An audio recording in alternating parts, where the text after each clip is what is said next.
Kattobi Takuhai-kun is one of the more unique concepts for a game on the PC Engine. It's a game built on a concept that's really outdated at this point. A delivery driver not being able to find an address. Now, as tough as that could be in the days before everybody having an Atlas and GPS system in their pocket, it was something that was extra difficult in Japan. And to understand why Kattobi Kattobi-kun is the way it is, you need to know a bit about street addresses in Japan. While there are a few exceptions, usually the way it worked was that you'd have a city, and the larger cities would be divided into wards, and those would be divided into neighborhoods, and then those would be divided up into numbered districts. Now, fair warning here, there isn't a lot of consistency in how cities, wards, neighborhoods, whatever municipal grouping are used in Japan. All of that just makes a confusing topic even more confusing, though. Those lowest districts aren't typically given names, just numbers. And then buildings are typically numbered based on the order that they were constructed. Sometimes building numbers got reused when old buildings were torn down, but often they weren't. And with all of that, it was a small miracle that anyone could find any building in Japan. And the solution for handling it were directories, publicly posted maps, and of course, asking somebody in the neighborhood for directions. Kattobi Takuhai-kun consists of 30 stages, in which you'll drive to the location to pick up a package, and then go drop off that package. Sounds easy, right? Well, when you start a stage, your boss can only tell you the general area that you need to go to pick it up. And then the customer will give you kind of a general idea of where you can drop it off. They might tell you it's next to the hospital in Ward 6. But is that regular Ward 6, or is that Bay Ward 6? Well, you're just going to have to figure that out. On top of that, the layout of the streets in the city is a mess. Lots of sections are divided by bottlenecks. Some of those numbered wards are split in half, with portions completely inaccessible from one side. The map only takes about 20 seconds to drive across if you're going in one direction, but it's filled with enough twists, turns, and complications that you're going to have a really hard time keeping it straight in your head. There's even multiple maps. You can get deliveries that require that you drive to the other side of the city across the river, or ones that require that you fly to a whole other country. You do have a tool that can help you find the locations for your deliveries. By pressing select, you'll bring up a radar, and the pickup and drop-off spots are marked as green dots. Other stores will be marked with letters. One challenge with the radar is that its range is only about one screen. If the place is one screen over, great. Otherwise, it's really easy to miss your destination.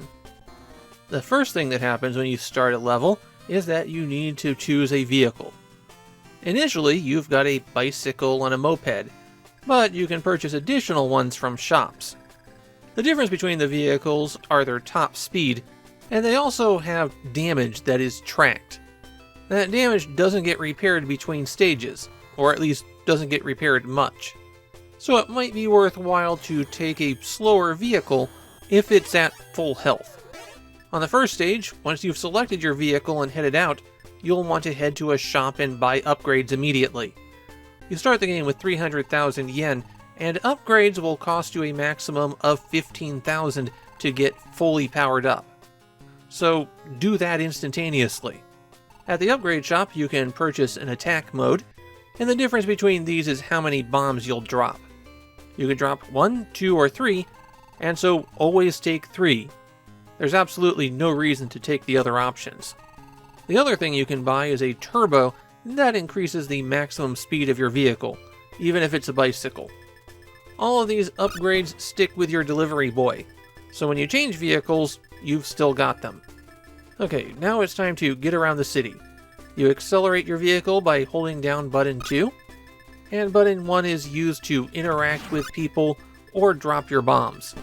While driving around, you'll need to obey traffic laws. Stop at red lights, don't run into little old ladies on their bicycles, go the correct direction on one-way streets. Or, you could just ignore all the traffic laws and blow up any cops that come after you. That option works too. In fact, that's the better option since other vehicles don't obey any laws and are determined to kill you. If you're carrying a package, some of the vehicles can steal it by ramming you.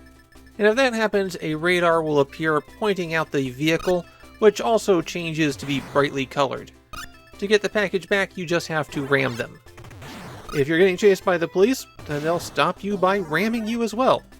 When that happens, you have to pay a 10,000 yen fine, and then you're off on your way to break traffic laws some more.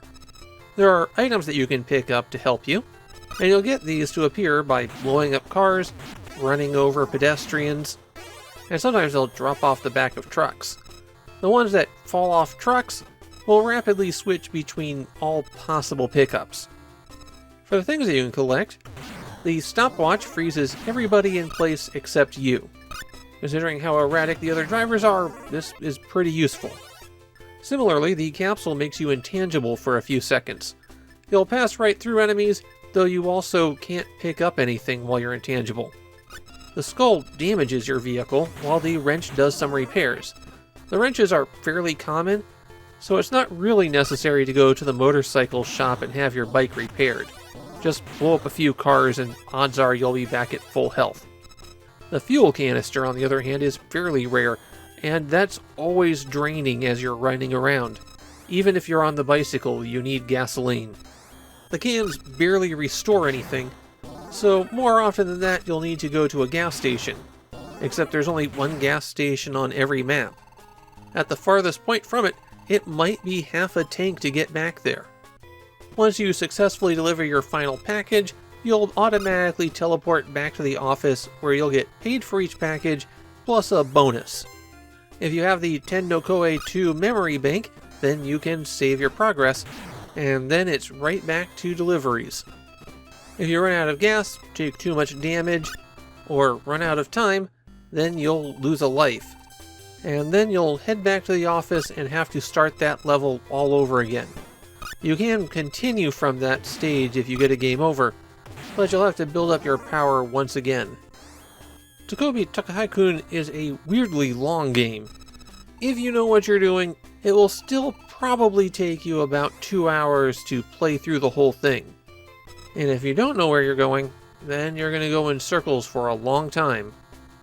This seems to be a pretty obscure game in Japan, and I can tell you that when I was looking for a copy for my collection, it didn't come up for sale especially often. It's not especially rare, more like people just don't care about it. Though one of the very few people I found with anything to say about Kattobi Takuhai-kun said they thought it was a masterpiece. I wouldn't go anywhere near that far myself, but it is a creative, distinct game. I think it can be a very frustrating experience as you struggle to find your destinations. In fact, I had to play with a video walkthrough beside me.